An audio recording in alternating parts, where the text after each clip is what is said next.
અમરેલી લેટરકાંડની સૌથી મોટી એક અપડેટ સામે આવી છે। અમરેલી લેટરકાંડમાં માનવ અધિકાર આયોગ કૂદ્યું હતું, તેને પણ તપાસ કરી હતી, પરંતુ હવે માનવ અધિકાર આયોગ દ્વારા ડીજીપીને એક નોટિસ ફટકારવામાં આવી છે અને આ નોટિસમાં પણ તેમને અનેક એવા સવાલોના જવાબ માંગ્યા છે। શું છે સમગ્ર વિષય જોઈશું આ વિડીયોમાં। નમસ્કાર, હું હંસિની અને તમે જોઈ રહ્યા છો નિર્ભય ન્યૂઝ। અમરેલી લેટરકાંડનો વિવાદ દિવસે ને દિવસે વકરી રહ્યો છે। આ બધાની વચ્ચે અત્યારે હાલ નિર્લિપ્ત રાય દ્વારા પણ એક રિપોર્ટ તૈયાર કરવામાં આવ્યો છે, જેને પણ હવે સોંપવામાં આવશે। આની અંદર અનેક એવી તપાસ પણ કરવામાં આવી છે। એટલું જ નહીં, આ બધાની વચ્ચે સૌથી પહેલા જ્યારે લેટરકાંડ સામે આવ્યો હતો ત્યારે સૌથી પહેલી કાર્યવાહીમાં માનવ અધિકાર આયોગ છે તેના દ્વારા કરવામાં આવી હતી। માનવ અધિકાર આયોગ છે તેને આને લઈને તપાસ શરૂ કરી હતી જે તે સમયે આ લેટરકાંડ થયો હતો તે સમયે, પરંતુ આજે એટલે તેમના દ્વારા હવે એક ડીજીપીને નોટિસ ફટકારવામાં આવી છે અને તેમના દ્વારા કહેવામાં આવ્યું છે કે હવે દરેક સવાલના જવાબ માનવ અધિકાર આયોગને જોઈએ છે। આ બધાની વચ્ચે અમરેલી લેટરકાંડની એક સૌથી મોટી અપડેટ કે હવે ડીજીપીને ફરી એક વખત માનવ અધિકાર દ્વારા નોટિસ ફટકારવામાં આવી છે। અત્યારે હાલ નિર્લિપ્ત રાય દ્વારા તો તપાસ ચાલુ કરી દેવામાં આવી જ છે, તેમનો રિપોર્ટ પણ થોડા જ સમયમાં બહાર આવવાનો છે તેવી પણ અત્યારે હાલ સૂત્રો પાસેથી માહિતી મળી રહી છે, પરંતુ હવે ડીજીપીને પણ એક સૌથી મોટી નોટિસ ફટકારવામાં આવી છે, એ પણ માનવ અધિકાર આયોગ સાથે। પરંતુ હવે આ બધાની વચ્ચે સવાલ અનેક ઉભા થાય છે કે કૌશિક વેકરિયા શા માટે કશું બોલતા નથી, જેમના કારણે આ સમગ્ર લેટરકાંડ સર્જાયો હતો। શા માટે તે હજુ સુધી ચૂપી સાંધીને બેઠા છે? અત્યારે હાલ કોંગ્રેસના નેતાઓ હોય કે પછી કોઈ પણ વિપક્ષના નેતાઓ હોય તે દરેક લોકો અત્યારે હાલ એક જ સવાલ પૂછી રહ્યા છે કે શા માટે કૌશિક વેકરિયા કશું બોલતા નથી।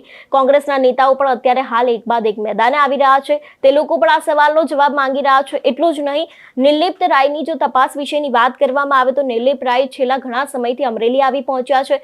તેમના દ્વારા સૌથી પહેલા દિવસે તો 4 કલાકની તપાસ કરવામાં આવી હતી, જેમાં પાયલ ગોટીનું નિવેદન લેવામાં આવ્યું હતું। તેમને મેડિકલની જે તપાસની ના પાડી હતી તેને લઈને પણ અનેક એવા ખુલાસા થઈ શકે છે। એટલું જ નહીં, તે 4 કલાકની તપાસમાં શું થયું હતું, એટલું તેની સાથે જ શું પાયલ ગોટીને મારવામાં આવ્યો હતો કે કેમ, અને જે પાયલ ગોટીનું જે નિવેદન લેવામાં આવ્યું છે તેને લઈને પણ હવે કાર્યવાહી કરવામાં આવશે। ગઈકાલે આપણે જોયું હતું કે જેટલા પણ 3 બીજા આરોપીઓ હતા તે લોકોને જામીન મળી ગયા છે, પરંતુ આ બધાની વચ્ચે માનવ અધિકાર આયોગ જે લેટરકાંડમાં આવ્યું હતું તેમના દ્વારા તપાસ કરવામાં આવી છે અને તેમને જ ડીજીપીને વધુ એક નોટિસ છે તે ફટકારવામાં આવી છે કે હવે તે લોકોને દરેક સવાલોના જવાબ જોઈએ છે। અત્યારે હાલ અમરેલી લેટરકાંડને લઈને પરેશ ધાનાણીનું નારી સ્વાભિમાન આંદોલન ચાલી રહ્યું છે। અત્યારે દરેક જગ્યાએ પાટીદાર દીકરીને ન્યાય મળે તેવી માંગ કરવામાં આવી રહી છે અને આ બધાની વચ્ચે થોડાક જ સમયમાં હવે નિર્લિપ્ત રાય છે તે રિપોર્ટ સોંપી શકે છે અને આ રિપોર્ટ સોંપવાની સાથે જ અનેક એવા મોટા ખુલાસા પણ થઈ શકે છે તેવું પણ લાગી રહ્યું છે, કારણ કે પાયલ ગોટીની તપાસ પૂર્ણ થઈ ગઈ છે।